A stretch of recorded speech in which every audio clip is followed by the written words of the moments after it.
What's up everyone, Coach Jim from Nerd Fitness here, dressed a bit like a bro today. Dance off, bro. Me and you. And here to talk to you about push-ups, specifically how to get your first push-up. Now, there's a ton of information out there, and in this video, I just wanted to distill things down to the simplest concepts, the most powerful takeaways, so that you can progress with your training. So let's get right into it. So the first thing that you want to focus on for your push-up training is to find a useful push-up variation. So by this I mean a variation of the push-up where you can do around 8 to 10 reps. This is going to give you enough work to progress in your push-up training. If the only thing you're doing for push-up training is just testing out the push-up every so often, it's not going to really work. Again, you're not going to get enough work to actually progress. Now we'll talk about programming and workouts later, but in terms of finding a useful push-up variation, you're probably going to have your hands elevated to start in many cases. So if you're looking for an elevated push-up right now, at home this might mean having your hands on the wall or a countertop, maybe a solid dresser or the edge of a sofa. So there's a lot of different things around the house that are sturdy enough for training that are at varying heights. So take a look around for them. At the gym, this might be a matter of using a bar and a rack at varying heights, or a box or a bench. So again, different things in the gym that are of varying heights. Now, if you'll allow me to get a little bit nerdy right now. Nerd alert!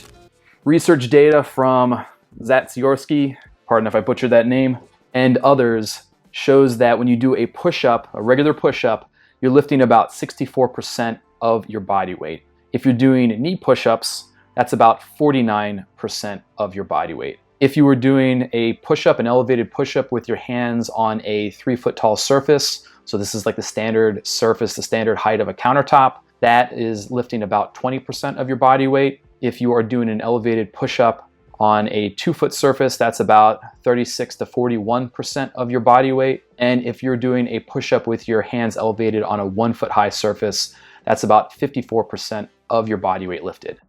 So again, in terms of finding a useful push-up variation, you can see, hey, where you might want to start or where you would be progressing as the weeks progress and as you get stronger.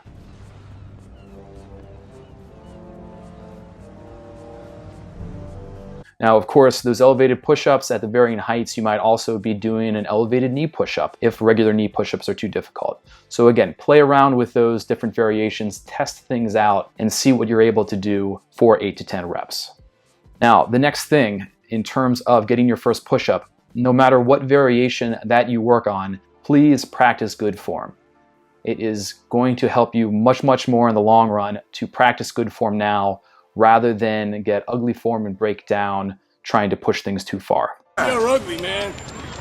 Now, we've got a great video that myself, Steve, and Stacy shot at Camp Nerd Fitness diving into some of the good form and some of the pointers for a push-up.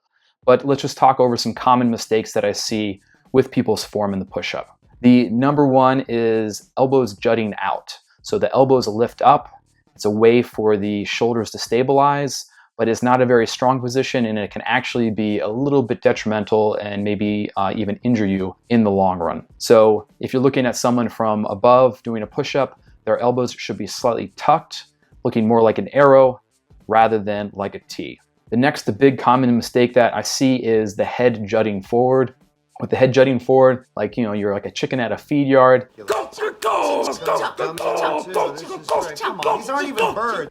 This is another thing that it'll limit our range of motion, can possibly pull muscles in the neck. So focus on pulling the head back in line with the body slightly so that as you're lowering down to the ground or an elevated surface, it's your chest that's touching first rather than your face. The next thing that I see, a common mistake, is hips sagging. They'll lower down, and then as they push up, their shoulders will lift up, but their hips will remain down nice and low. Now, with this one, this is a matter of keeping a tighter midsection. We want to keep a nice, strong, solid line from shoulders to hips to knees, no matter what variation that we are doing. And the very final common mistake that I see is not getting a full range of motion. If you're able to do that pain-free, then work to, again, touch your chest to the ground or the elevated object that you're doing a push-up on. If you get a full range of motion in your push-ups and your push-up training, you're gonna get a lot stronger, a lot faster. Now, with all these different points of performance here, if you still can't correct your form, then this is a great indication that you should be adjusting to an easier variation. All right, moving on. Let's talk about accessory push-up exercises. So you've got your main push-up variation, it's your bread and butter of your training, but there's also some accessory exercises which will really help push the training along. The first one is the negative push-up. Now the negative push-up is where you start at the top of some push-up variation, maybe it's elevated, maybe it's a regular one, and then you're going to lower on down controlled to the ground, and then you'll get back up to the top however you'd like. Whether it's shifting your weight back or getting your foot underneath you, you're only really working the lowering down motion. The reason we do this is because we are actually stronger in that lower down motion than we are pushing back up. So it actually allows us, this negative push-up, it actually allows us to work harder variations and stress the body more. Avoiding stress isn't the secret.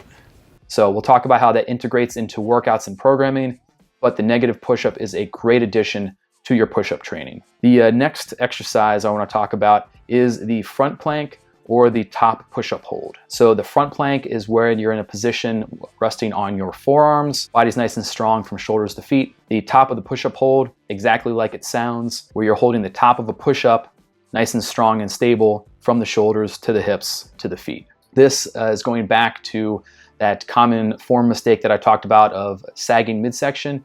We want to be able to keep the body nice and tight from top to bottom to be able to do a push-up. All right, boys, keep tight now.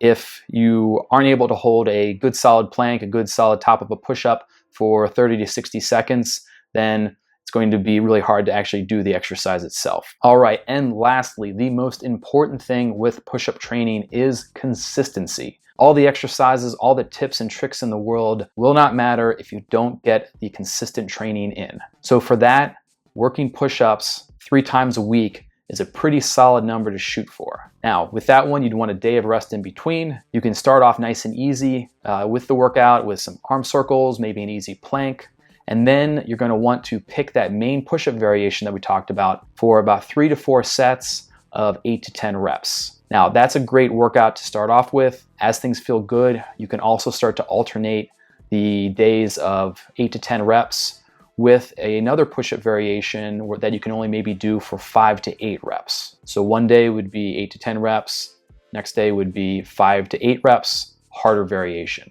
After that push-up variation, you can add in 2 to 3 negative push-ups at a harder variation. So again, as I mentioned before, lowering down, we're gonna be much stronger. So whatever level you're at, whatever percentage of your body weight you're lifting, see if you can push a little bit harder with those 2 to 3 negative push-ups. And then after that, working the plank or the top push-up hold for up to 60 seconds is a great idea. Up to 60 seconds, by that I mean maybe it takes you 2 sets of 30 seconds to amass 60 seconds of total time. Maybe it takes you 6 sets of 10 seconds to get 60 seconds total. But look to do those 60 seconds in as few sets as possible. And then as the weeks progress with this workout, you want to do as much as you can.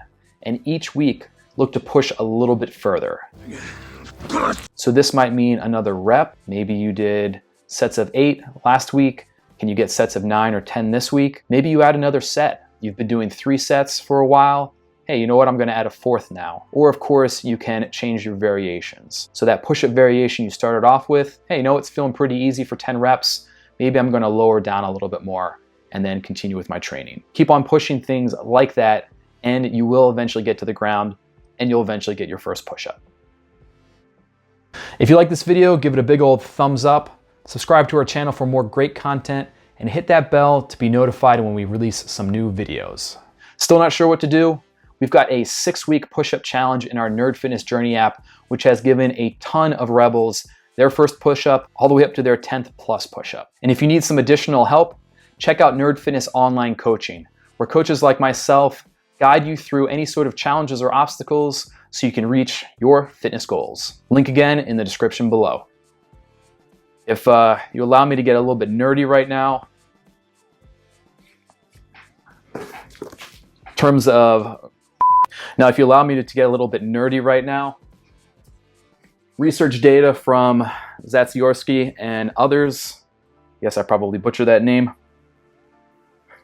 Damn it.